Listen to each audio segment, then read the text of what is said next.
So, welcome to the Edgewalker Cafe on August 11th, 2022. We're very excited today to have as our special guest Sandra Bargman. And before we introduce Sandra, I just want to introduce my Edgewalker associates who have been trained in the Edgewalker methodology. So we have Patricia Campanile and Ellis, Ellis Ralph, my beloved husband, Peggy O'Neill, and I think that's it for the Edgewalker associates who are part of us today, and all of our members of our Edgewalker community.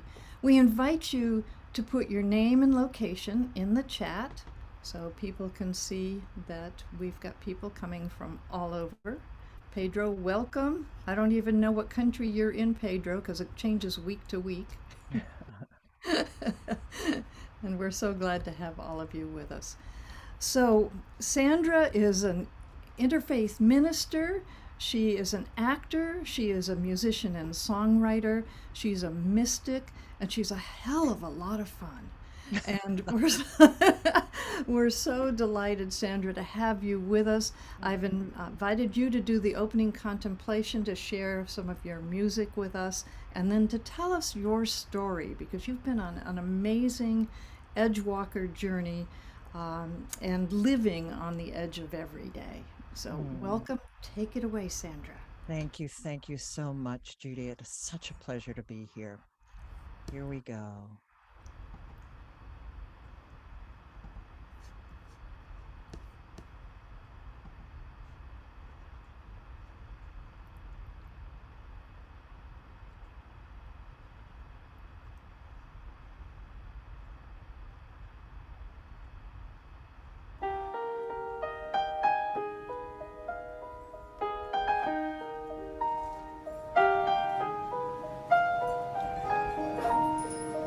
When does the rainbow touch the stone?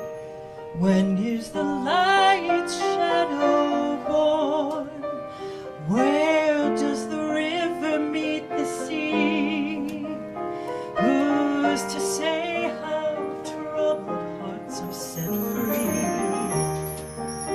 The storm of life that we move through to face our fear of living true. Don't be afraid of your whole song. We all have demons. Who's to say they're always wrong? Walking close to the edge, it hurts to be free. Anxious to fly away for now, who could foresee? To embrace all that is me is who I long to be.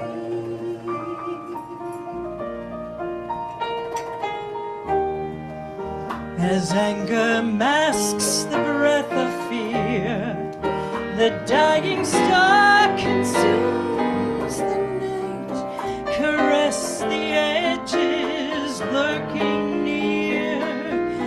Who's to say if demons walk in angels' light? Who's to say?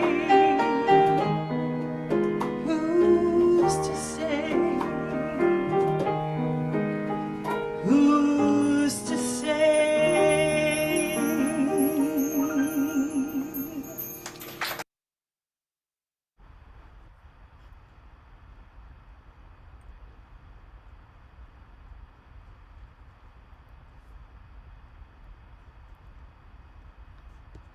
That's a song you wrote, Sandra. Thank you so much. Thank you.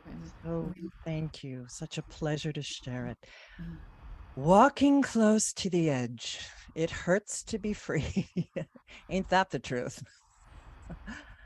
Little did I know that when I wrote that song in 2014 that I would be giving a presentation on my show and what has become my proverbial platform the edge of every day to a group of people who have a very hearty relationship to and understanding of the edge. So yes, that song, who's to say I wrote it, but I wrote it with my musical director, Ian Herman, who was at the keys.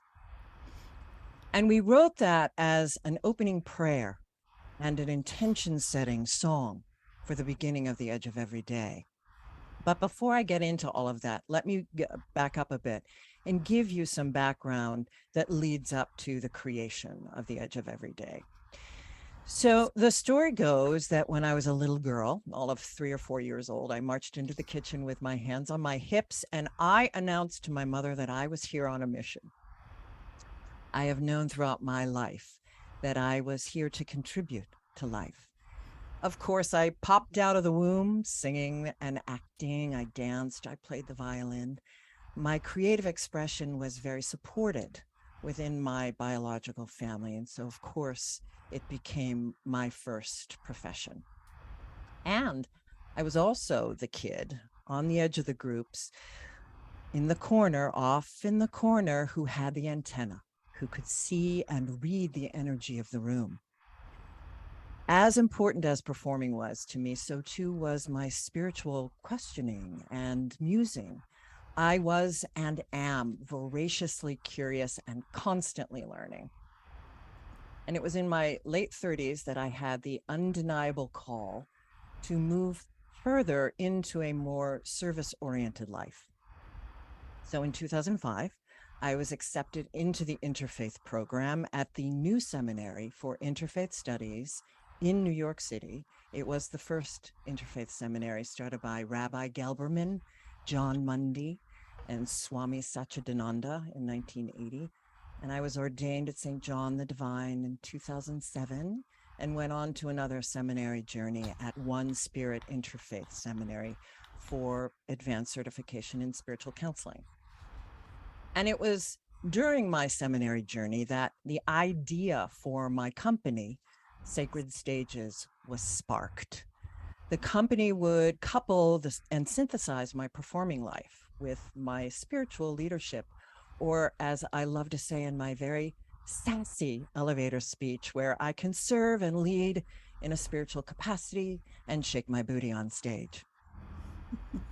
It was time for me to step out of my proverbial spiritual closet, find my own voice, not the voice of a character I was playing, my own voice, and to share my wisdom and to share my truth. And it solidified my commitment to walking the edges of both of those communities.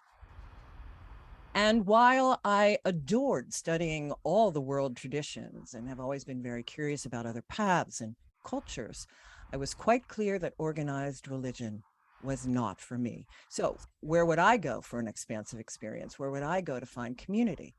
And I was given this great image, the stage, of course, as my altar. And it was then also that I really connected to the ancient roots of theater and spirituality being one and the same and very entwined with the understanding that actors were shamans, channeling the gods and the goddesses and bringing wisdom from the other side. So Sacred Stages is my LLC with the mission to support seekers on their journey of self-discovery and connection to all of life. Sacred Stages is both a venue through sacred theater and media and a process using actor-inspired techniques for personal insight and transformation. Grounded in mythology, ritual, music, and movement, Sacred Stages utilizes the venue of live theater to explore ancient and diverse spiritual traditions in new and exciting ways. Yeah, thank you so much for giving us a little bit of your background and your sense of calling. So, what was the initial inspiration for the edge of every day? Well, it was a combination of a few things, a few ideas. The first one is going to appeal to the science geeks in the room like me. My husband and I were taking a driving day trip, as we love to do, one afternoon, and we happened across this old abandoned church. And we love old churches. We want to live in churches. I said, oh, wouldn't that be great to get that? And we could live in it. We could turn it into a community center. We can do theater. We can do cabaret. We can have salon gatherings. And my husband was so excited. He said, well, yeah, what would you call it? And the first thing that popped out of my mouth was the Edge. And he thought for a minute and he responded, well, in that case, I'd like to call it the Edge Effect. Turns out that the edge effect is a scientific term. It's when two very different ecosystems come together, a forest or a field, for instance, and it's where they meet that we find the most diversity and creativity and chaos. And I thought, well, isn't that like all of life? When two different ideas or belief systems or cultures collide, or the discovery of holding two complex and differing understandings within at the same time collide. If we are willing to move through that chaos with its messiness and potential pain, we can find creativity and diversity. We can find expanded insight, deeper relationships, transformation. All of life is an edge. So that was my initial spark. But also at that time, I was really attuning to the ever-growing polarized political landscape, the black and white othering. And personally, I was becoming aware of conflicting internal self-awareness, actually self-identities that had come into conflict. On the one hand, I was in a very loving partnership with my husband, and I loved our home life. But at the same time, I also felt like I think many women can and do, that I had sacrificed too much of the free-spirited, independent, creative life that I cherished. So the muse had caught hold of me, and I started to envision a show that explored those internal edges, those places of resistance to change, those places of fear where paradoxes and contradictions live in our beliefs and understandings, and whether we're conscious of them or not. And my hope and my desire was to share spiritual wisdom alongside, edged up to, inspiring the courage to look within with real, vulnerable honesty into those places that we really don't want to look.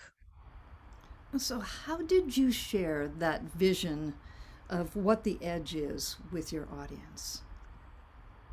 Well, that was challenging. Well, there were a variety of ways that I did that, and wove through understanding an example. The first one, of course, was the very obvious imagery of the cliff, risk-taking, leaping into the unknown, and trusting the universe to provide the net or the safe place to land, the embrace of self-trust. So deeper into the show, I did a short guided meditation ending with these words. What edge are you resisting in your life right now? Feel the tension between choice and choosing. Neither choice is right or wrong, good or bad. Come to the edge, your edge. Go ahead, jump. And then we came out of the meditation and I cracked a joke, which was fabulous. I also use relationships, the power of projection, the spiritual polishing of being in relationships. At the start of the show, I chose a very whimsical song that really highlighted through comedy the extremes of relationships. But later in the show, I chose a very powerful song that really referenced my situation called The Holy Secret by Georgia Stitt, that talked about a relationship growing apart, and that the holy secret within that tension was, quote, you've got to fall to pieces to let the pieces grow. Another way of highlighting the edge was, of course, the meeting of polar opposites, the principle of polarity and the places of tension between them, anger, joy, male, female, positive, negative, rational, intuitive, and the undercurrent of desire to balance or synthesize those polarities. I talked about the light and the shadow, the darkness, the subconscious, the superconscious.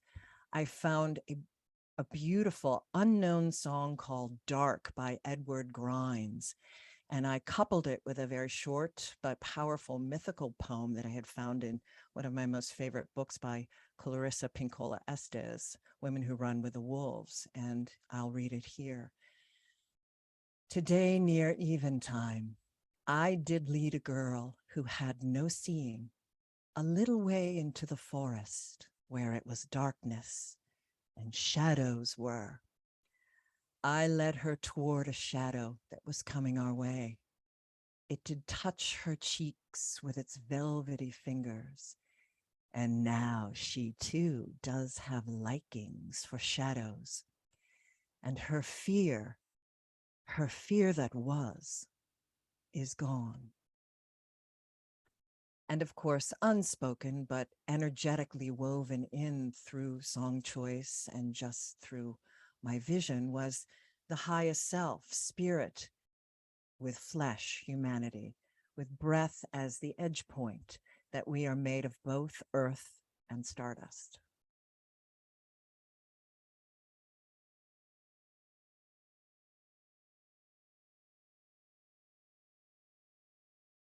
I'm sorry. We have to find our voice by unmuting.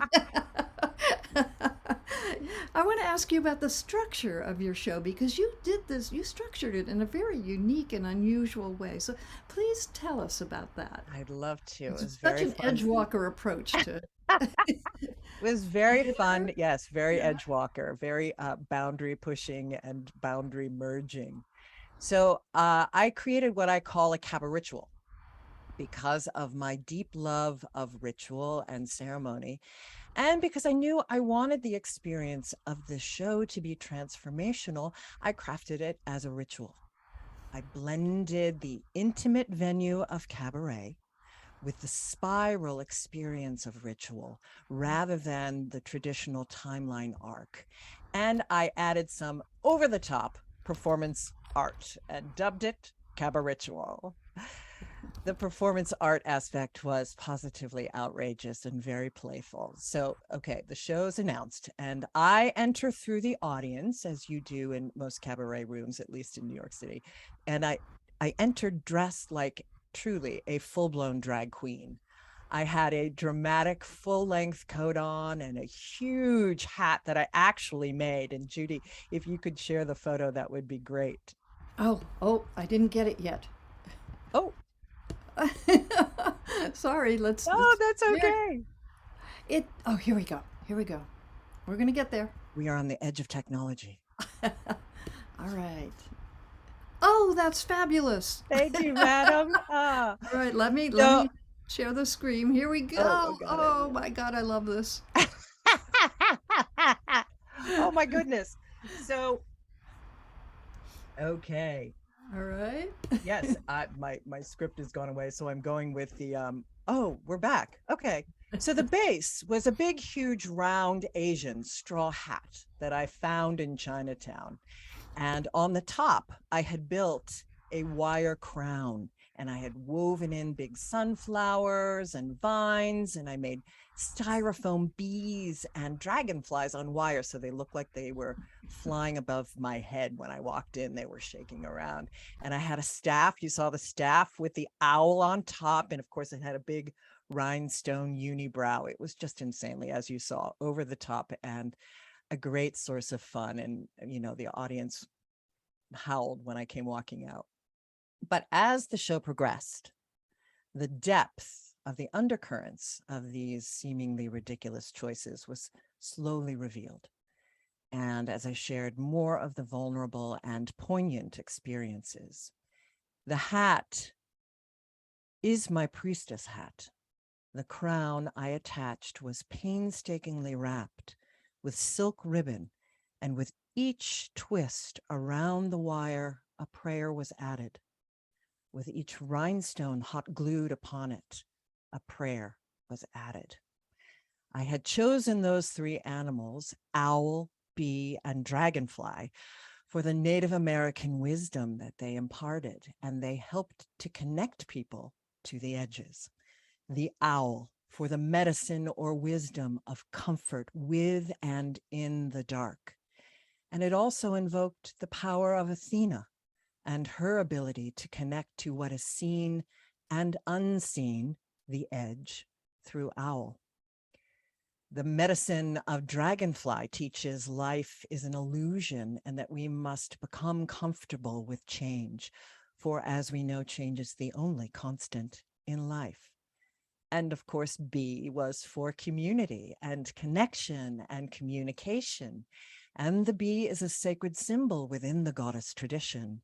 And it was also a connection of the sacred geometry of the bee honeycomb with Metatron's cube, or the flower of life. Now, creating the show was also a personal ritual for me to connect with sharing my own voice in the world in a bigger way and bridging my old performing life to the newer one that was emerging. One of the powers of the show was, of course, the comedy, the irreverence and playfulness that combined with the poignancy and the depth and the power of that. The edge of that was really disarming and invitational. I had a community meet and greet song after the opening prayer song that you heard that I played for you, Be My Little Baby Bumblebee, from an old 40s movie. And I had the audience members actually agreeing to come up on the tiny cabaret stage to pretend to be bees doing the waggle dance. And that's actually a scientific term for how bees communicate. The audience went berserk. There was no preciousness around the spiritual content.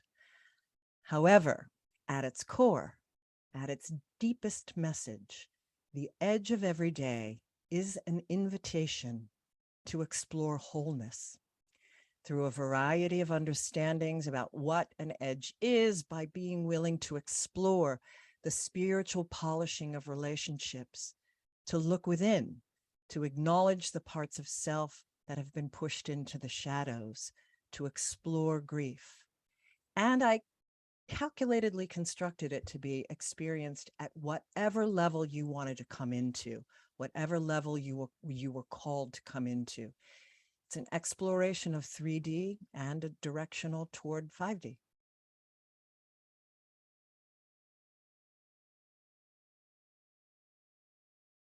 I lost my voice again. It's But found it. The edge. Thank you. Yes, it strikes me as so quantum. Just really all the different dimensions. So, why the ritual aspect, and why did you choose to craft it like that? Well, as I said, I really wanted a transformational experience with the show, but I wanted something, of course, as an Edgewalker, I wanted something unique, something hybrid, something boundary pushing, a boundary pushing form of music theater. But I also knew that we were in tumultuous times, and of course, going into very tumultuous times. And I wanted to equate chaos with transformation rather than it being only something that is painful and fearsome. And it just made sense to me that the ritual format helped to forward that understanding, that it's within the chaos that we find creativity and ultimately transformation. Boy, and those are such important words for the times we're in right now. Yeah, thank you. So this solo show took a lot of your time and energy, Mm. and now it's transformed into something else. The podcast, the show That the you were on.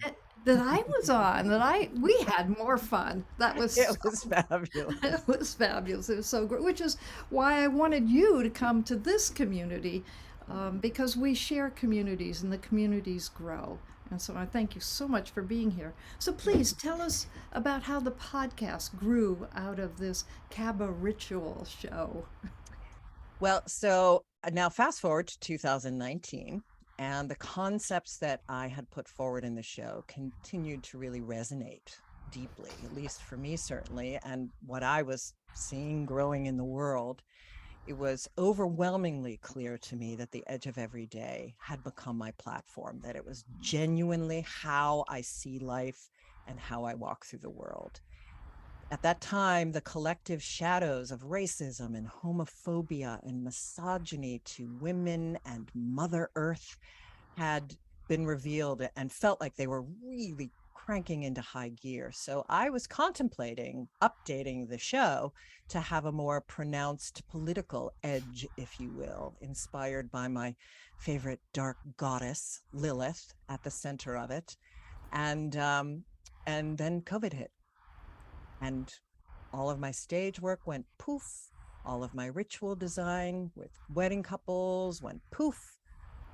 But the silver lining of Zoom began to emerge, and I met a podcaster who emphatically urged me to consider hosting my own show. Now, juxtapose that with the internal calling of COVID that I was hearing, that I think many of us on the planet were hearing, that it was time to let go of all that was standing in the way of sharing myself and my voice more powerfully in the world.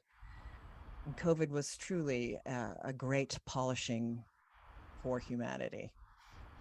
But I was resistant to the idea of doing a podcast. I felt like, geez, we need another podcaster, like we need a hole in the head.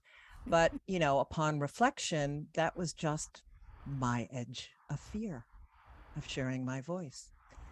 And so I started to imagine it, and I started to muse on it, and I began to know that I wanted to continue to assist expanding people's understandings of their edges, of their complexities, those tension-filled internal polarities that, when recognized and embraced, can trigger healing and accepting of ourselves and of others. And that's really what I highlight each week with all of the conversations that I invite people into these courageous conversations to explore how they're becoming aware of their edges and navigating that and modeling that understanding and even that awareness of that for people listening in, that becoming aware of these dualities, we can begin to transcend it.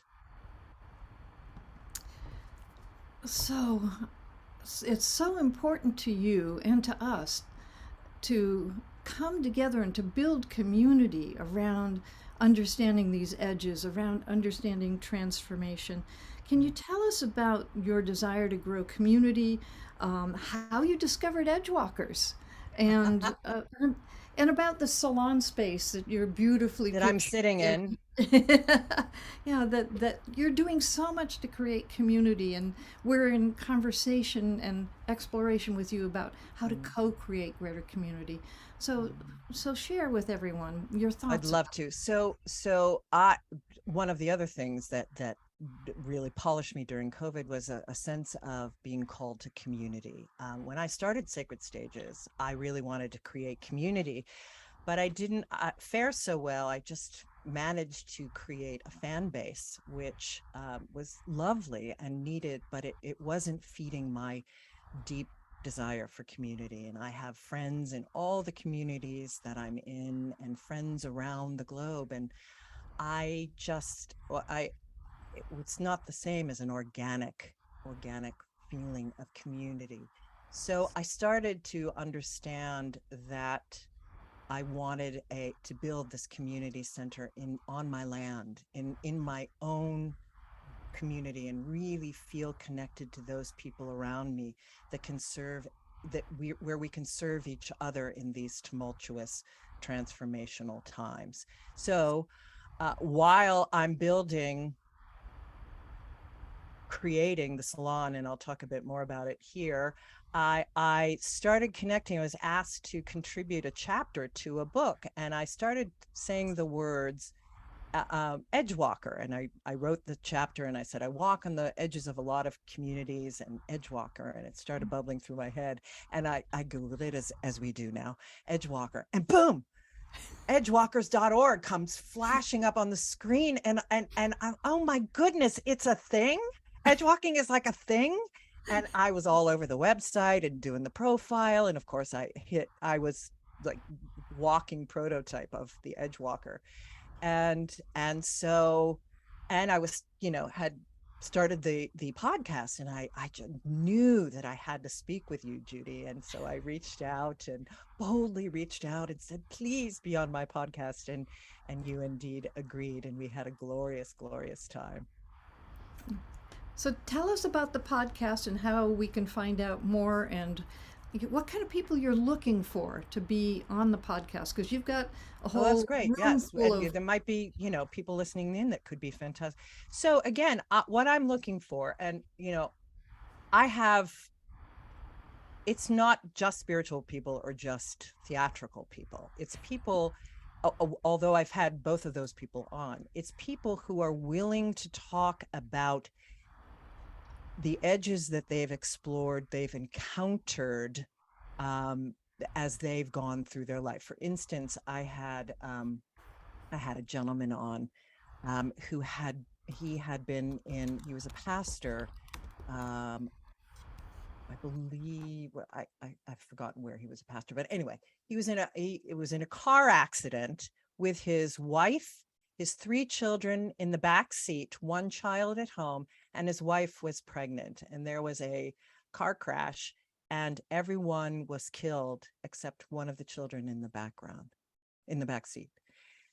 And the exquisite work that he did with forgiveness for this young gentleman who was drunk driving, exquisite forgiveness, the edge of forgiveness, and the spiritual quality, and one of the deepest lessons that we must embrace is forgiveness as an edge. So I invited him on to tell his story and to talk about there was a film, I'd gotten connected to the story through the filmmaker. But that's a profound edge that you don't have to have the entertainment industry surrounding it, but in this case it did, but to have a profound edge to navigate. Now, I haven't had something quite that dramatic. For instance, I had a friend of mine from college who is now a Jungian analyst who has a very well-known podcast, This Jungian Life, Joseph Lee. And I had him come on to talk about the edge through the Jungian analysis lens. And of course, he talked more deeply about shadow work. And that's just a great contribution to the understanding of the light and the darkness. Just understanding ways. And I've got a woman who's coming on next week about marketing and how she is imbuing the old patriarchal understanding of marketing, that it's manipulative. She's imbuing it with the rise of the feminine and a more spiritual understanding, and those edges, how she navigated that, left the business, went off into the world and contemplated a more spiritual, really served her spiritual curiosity, brought all of that understanding back and said, you know what, I'm bringing this into marketing. I'm going to transform and boundary push marketing. So these are the kinds of conversations with people who are willing to boundary push and to walk those edges. Those are the people I want to come on the show. And it's very in alignment with the kinds of things that I want to create in this salon space, where we can bring people together to have conscious conversations, conscious community, combine it with music, combine it with fun, with comedy, with poetry, all of those good things. And that's what moves the human race forward. Yes. Thank you. So I want to open it up because we've got lots of conversation going on in the chat. And any comments you have or questions you have for Sandra, please, you can either raise your hand with the reaction button at the bottom of your screen, or just jump in. Just unmute yourself and jump in.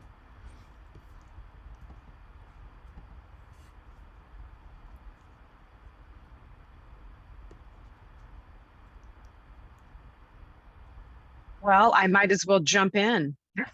Please do. The water is fine and nice. Mm-hmm. Sandra, thank you so much for your point of view. This, I love how you are marrying together all of your gifts and talents, and you're literally, it's an edge. It's really an edge. It is. And how you are dancing with it beautifully, no pun intended. Thank you. I'm waggling with it. You're Be waggling. Be waggly. And I actually know that song. Yes. Oh, I love that. Yes. I guess, I put this in the chat, but I guess, to kind of hear your perspective on it too. I think the thing I'm really taking away from what you're saying and Judy's work in the world is really, the edge to me is ever present. All of life. It is always there. It is there, palatable. And just like change is always right there. And it's a choice point to, I'm going to be at my edge with it, like to be in conscious contact with it. Indeed. Versus allowing life to absorb me and drive me versus the other way around. So that's what I'm hearing in your work. I would totally agree with that, Leslie. Thank you. Yeah. And thanks for getting that from that. It's truly all of life is an edge, and you'll hear that phrase in the closing song I'm going to share. It's, and if that's how that I can't speak for anyone else. I walk through the world with a constant, and my friends are always like, "Oh gosh, it's the edge of every day." I've got them all. They understand when they're talking, when they'll talk about a paradox or a juxtaposition or an incongruency, and oh yes, there it is. Come forward, move, embrace both, have the courage to hold both of those and to allow it to change you and expand you. And I love the phrase from Ken Wilber, and then transcend and include. Yes, indeed. Yeah, especially when there's polarities, then that just means there's a field of energy that wants to emerge to a higher order of consciousness. So hold both of those polarities. You don't have to choose one or the other.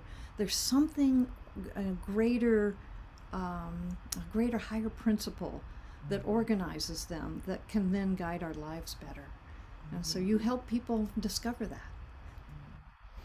That is my hope and my work. I just wanted to say thank you. It's the first time I've jumped in, and it's been really thought-provoking. I came to the concept of the edge via Susan, and I've used it a lot in my work around Web3 to help people think about the challenges of how they feel about the difference and the fearfulness of Web3. And you've just given me a whole load of new words that I can use to help them think about what's going on for them without it being that challenge which they might feel. So I just wanted to say thank you. It's been a really amazing session. Thank you. Thank you, Allison. That's marvelous. Thank you for sharing that with me. Allison, would you share 2 or 3 of the words that really stood out for you that you think you'll use going forward? Well, firstly, I think the word of just know where your edge is. I think that hit me about what is your edge at the moment. Yeah, and I think that is just naming it like that. I think some of the wider words can sometimes allow people to dismiss it. So for me, I want to use some of those really, like, what is your edge? What would be the other side of that, really, if you allowed that in? That's the kinds of thoughts that I was thinking I would just take a different stance to what I have been doing, which is often getting into a difficult conversation with people about their rejection of it and wanting to explore that with people more. Yeah. That's an edge Thank for you. Yeah, thank you. That's helpful. Joel, you have a question in the chat. Would you like me to read it, or would you like to come on screen and speak your question? Because it's pretty funny. Well, yeah. Hi, thanks, Judy. I mean, that waggle dance, that just like, Oh, it's just insanely funny. And yes, there's a video, and yes, I have photos, and like 3 big people on the stage, totally waggling, and it was insane. The audience just screamed, and I gave everyone a little tiny bee as a little gift, and had all the little wagglers pass them out. And yeah, and it was just a great way to break the audience into, we're all the same. Let's all just come together, say hello, and now let's get on with the ritual. I could definitely, definitely share that. Well, yes. Or it's just YouTube, and it's, all of it. Okay. The entire show is on YouTube. Okay, your name with Waggle with Sacred Stage, probably with Be My Little Baby Bumblebee. Yeah. So I have to ask, you're in New York City, right? Yes, I am. So I'm not right at the moment, but yes, I am. But they do those flash mobs in Grand Central Station. I'm gonna do that next. Thank you for that idea. Let us all know, because come be a bee. You might get sponsorship from like all the Save the Bees. Totally. Worldwide consciousness raising event, right? And then you have waggle dance bee dances all over the world, Oh my Lord. And I'll just film them all around the world. Yes. Go for it. Thank you, Joel. Yes. You've inspired me. The waggle dance takes off. I will donate. I will donate to that. Oh my goodness. Thank you. Well, I will leave give you my email, and we'll be in contact. Please, with everything else going on in the world, we need waggle dances. I agree. We need fun ways of communicating through dance. Go fund me for the waggle dance, Leslie says. Totally. Ellis he's been a beekeeper, and my husband Ellis, and he can tell us what the waggle dance actually does, because it's pretty interesting. It's in the middle of chaos and transformation. Ellis, I don't know if you would like to just jump on for a minute and say how the waggle dance works. Well, I'm not sure that waggle dance in this context has anything to do with bees, except that it's we adorable. Did use it to put out communication. Yeah, and direction. It shows direction. Oh, it does for the bees, but when people do waggle dance, I don't know if there's any similar message, but anyway, bees can tell each other in what direction and how far away and how wonderful some flowers are. And great communication. Yeah. But for them, it's not so cute, but for us, it is. Well, at least in Edge of Every Day, it was cute. Exactly. And I think Joel is repressing an urge to do the waggle dance, and he needs permission. Yeah, Monica, we're going to start an Edgewalker waggle dance movement. Yeah. I love it. Oh, yeah. Flash mob. Yes, definitely. Yeah. Charlie, you are very much a person who bridges edges and walks between worlds. Would you said I've lost it now. You said there's a large number of edges approaching the infinite, many of which we're unaware. Would you like to, many of which, let me use the right grammar that you use.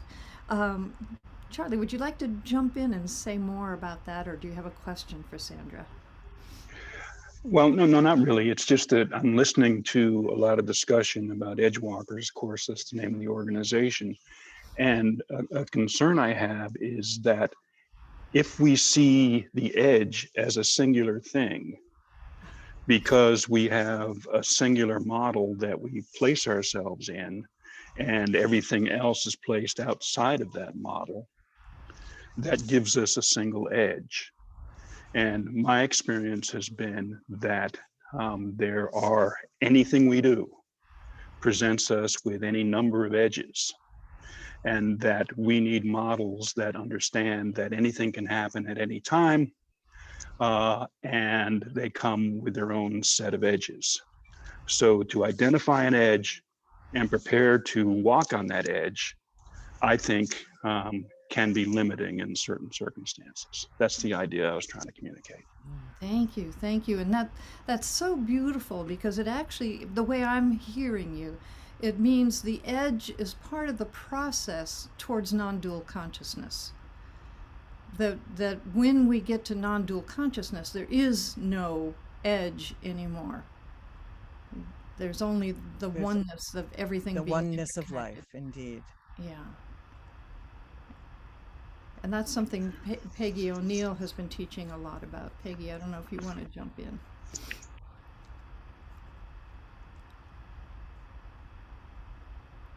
I know you're trying to, there you go, you're on. Yeah. Hi, so thank you, Sandra, too. This has been awesome. Really appreciate you, Peggy. sharing. Yeah, so from a non-dual perspective, technically there aren't any edges, because we're all one being, and any edges would be illusory sorts of edges. So it'd be a way to think about how would we put edges together with the infinite? That's a good question. How to put edges together with the infinite? It's like a Zen koan. Yeah. I guess so. One possibility would be as Charlie was alluding to too, or saying that anything's possible right now when we really understand non-duality and the infinite nature of the universe. Then anything's possible right now. Everything's popping right in this moment. So in a way, we're always, what seem to be edges could be like reminders of the expansive nature of the universe and what's possible. And that was the invitation of the show, ultimately. And it occurs to me, someone else just posted it in the chat. I was thinking it's all fractals. So if we imagine that there is this one big edge that we were talking about between the model in which we place ourselves and the model of everything we place outside of that model, and there's an edge there. Well, that edge is part of a fractal system that gets down to the chemistry of our bodies, the electrical systems within our bodies. Each one of those presents its own set of edges, and it's like a recursive thing down several layers. It's all turtles. You know what I mean? It's all, so edges, to my way of thinking, it is a primary fractal concept, and we'll see them at all levels as we explore what makes us go. Thank you. And the Edgewalkers are the ones who bridge the edges. And so from a quantum level, what is it that's above the fractals, the underlying beauty of the design of the universe, and the underlying beauty that's our own design as human bodies, as living beings on the planet. There's so much that we can begin to look at in terms of the bridging concepts and the patterns. And then therefore, how shall we live if we're so interconnected? Truly. So I think what we'll do is make a couple of announcements about what's coming up, and then move on to a beautiful closing that Sandra has for us. I'm going to turn it over to Patricia Campanile, who is going to be hosting our next Edgewalker Cafe. And Patricia, would you like to tell us about your wonderful guest, Amara Pagano?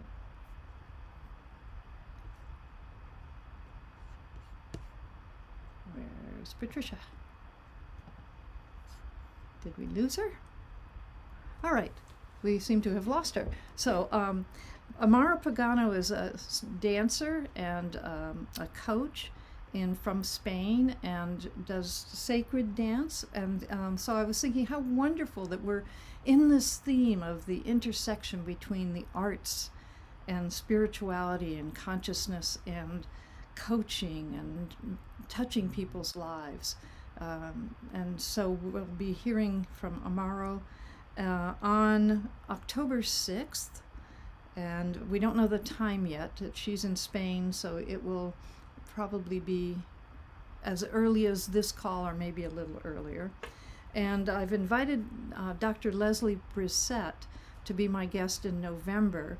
He is the head of programs for Tavistock Institute, which is one of the oldest organizations in the Western world looking at transformation, individual, team, and organizational transformation.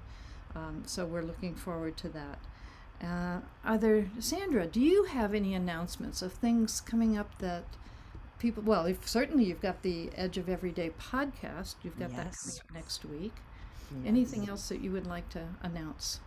Well, the Edge of Everyday podcast you can find at talkradio.nyc or on your favorite podcast platforms, but it streams live on Facebook. So if you don't have Facebook, you can't see the live video, but you can certainly hear the audio. I have an upcoming event in the Plum, if anyone's in the Catskills. It's an extraordinary event with 4 internationally acclaimed musicians. The one is particularly splendid. I mean, talk about the edge of every day and the blending, the boundary pushing. One of them is an African flautist, and he plays the kalimba and does the vocals. One is a classically trained violinist who plays in the Metropolitan Symphony, Opera Symphony. And sort of the glue, as I saw it when I interviewed them, is, and my friend and my entrance into this group and getting them up to the Plum, is a New York City Sessions guitar player. And they have created, and I have not heard it, I've only heard their original rehearsal, and it's apparently not, it's even transformed even more. A whole type of transformational music, or at least that's their hope, is, to add to the peace on the planet. And, Samite, the African gentleman who's from Uganda and was a refugee, and his whole life's work has been very connected to the healing power of music. So that is the intention with the 3 of them, and with this new blend of different styles of music, and listening to them talk about how they had to, well, where's the one for the classical person? And the Ugandan is like, I don't use one. And it's just fabulous, this great, glorious blending. So they're going to be here on the 20th. So if anyone's in the Catskill Mountains near Woodstock, come and hear us.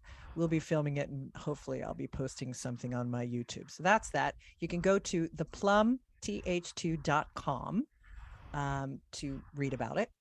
My website is sandrabargman.com. I think that's it. And you are virtually inside the Plum right now. That is, you haven't mentioned that the salon is in the Plum. Yes, the Plum is the name of the salon because, of course, we painted it plum colored. And I went, we'll call it the Plum. Have you played the Plum? I've played the Plum. And we've plumbed the depths. Yes, we've plumbed the depths out of the tree of life. Picked me a plum. I'm seeing and some messages, especially from June Boyce Tillman from the UK. Reverend June, you have an announcement to make, and some of the things that you're working with. June, would you share? And also, if anyone else has an announcement of something else you've got coming up, please share. Hi, June. Hi. The light's all wrong here. That's okay. We've got a very, very bright day. And we're in temperatures of 30s. Yes, I run Music, Spirituality and Wellbeing International, which we have a group of people from 5 continents. We've turned 15 books out with everything from music and COVID to music and the spirituality of the djembe drum. And we're working on one on shamanic techniques at the moment. This will be coming out quite soon.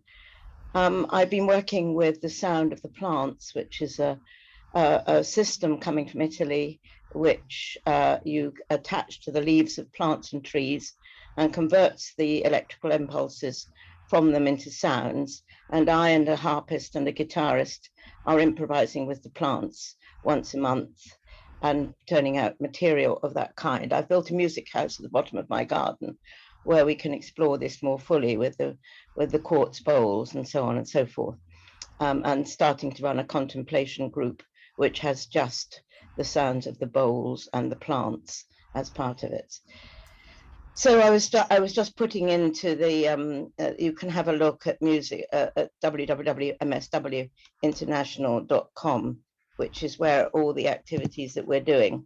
Our next book, we're looking for people who would like to contribute to an anthology on music, spirituality and ecology, which would include the sound of the plants and all of that. And the other one that I'm working on, which I think is an interesting area, which is music, spirituality and death and dying, and working with the companion voices run by my friend Judith Silver, and have written in that area and done a number of presentations. In the UK, we have quite a lot of rising interest in death and dying, in one way or another. So those are the things I've been working on, and I too have done, I think, 15 one-woman performances, which are sort of ritual performances, like Lunacy or The Pursuit of the Goddess, which I've done at various points in time. So I was very interested, Sandra, that you were doing that. It involves the audience, it involves them singing songs, it involves them helping me with the ritual and so on, usually ends with a circle dance and so on. So I was interested in that, but my main interest is music. But we now have from the International Society for the Study of Spirituality, we have a particular group which meets once every 6 weeks on spirituality and the arts. That's all the arts, not just music. At the moment, it's been largely people using light, for example, in visual arts, and we'll be moving on to music quite soon. So if any of you are interested in those debates, there are a lot that I can contribute to and work with. So I just thought, as Judy, you said you were doing the arts, you know that's my area. I've been working in that area for 25 years. So I thought it would be lovely to be able to contribute something to this group if people were interested. Yeah, thank you. We definitely have to have you do that, June.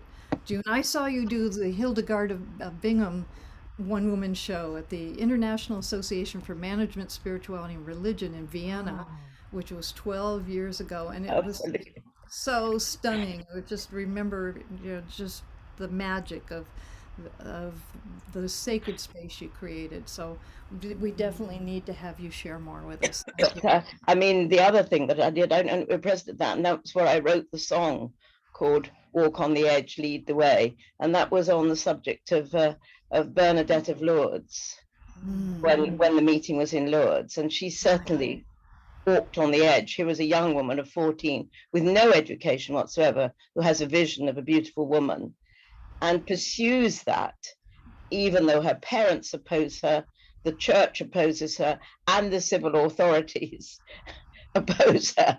Well, if that's not walking on the edge, I'm not sure. 14, well, I'm not sure that, she's designated nearly mad, but in the end, hundreds of thousands of people go to Lourdes, of course, to share her vision and have some healing there. And whatever one thinks about the Roman Catholic Church, it is a very impressive place. It's magical. Yeah. Thank you so much, June. I want to give Peggy the last question, and then we're going to turn it over to Sandra for our closing magical song. Thank you, June. Oh, yes, Peggy. Yeah, well, so I was just going to announce something I'm doing, but that's okay. Okay. Yes. So this week I am holding a free workshop that's entitled Direct Path to Purpose and Meaning, and it's based on non-dual understandings and to understand purpose and meaning in relationship to that. So even though the third day starts in an hour, we have replays. So I will put the link in the chat, and then you can just check it out. Look there. So thank you for that opportunity to share that, Judy. I'd love for any of you to join us. You're welcome, Peggy. You're a wonderful teacher, and it's mind-blowing to attend the things that you share and the deep work that you do. So I encourage everyone to be a part of that if you can. Thank you. All right, I think it's time for us to come to a close for this show. And again, Sandra, thank you so much for sharing your journey, your inspiration, and your talent and your vision with us. And so bring it on home, my friend. A complete pleasure.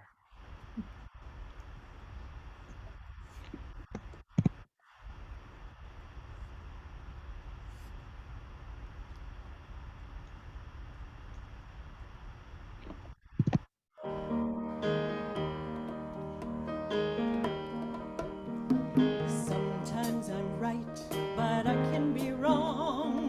My own beliefs are in my songs. The butcher, the banker, the drummer, and then makes no difference what group I'm in. 'Cause I am everyday people. Yeah, yeah. There is the blue one who can't accept the green one. We're living with the black one, trying to be a skinny one. Different strokes for different folks.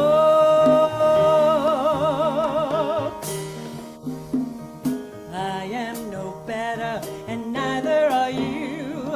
We're all the same, whatever we do. You love me, you hate me, you know me, and then you can't figure out which bag I'm in. 'Cause I am everyday people. Yeah. There is the tall one who doesn't like the short one for being such a rich one that will not help the poor one. Different strokes for different folks, and so on and so on, and scooby-dooby-dooby, ooh, sha-sha. Lean in, edgy ones, people every day. It's time to make a pledge rerun. It's admission day. You're standing on the ledge undone. Wanna back away? Queen bee, you've just begun. Now's your break of day. Life isn't black, no, and life isn't white. It's gray or it's beige, so tasteful too, right?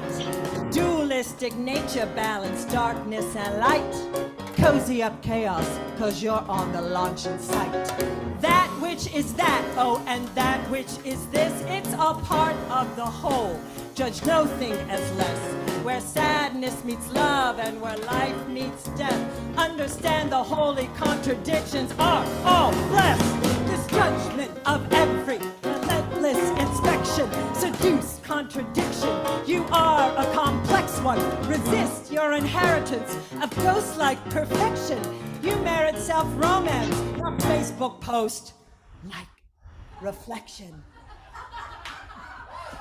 Don't hide your madness, you are a magician. Your shadow enhances the color condition. What's major without minor, you jazz musician? Blur all of your lines and blow off the audition.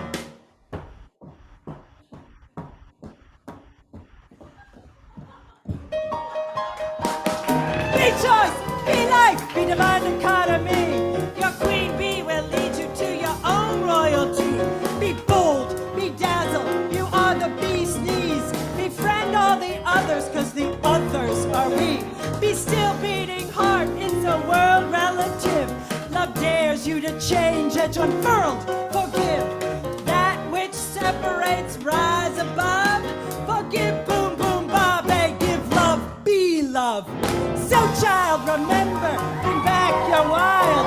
Spellbind, flame the ember, be changed, beguiled.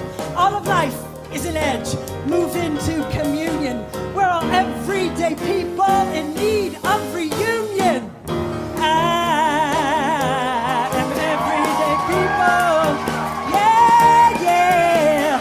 There is the red one who can't accept the white one, who can't accept the yellow one, who can't accept the black one, who can't accept the blue one, who won't accept the green one for living with the black one, trying to be a skinny one. Different strokes for different folks, and so on and so on. Scooby-Dooby-Dooby. We got to live together. Together. Together.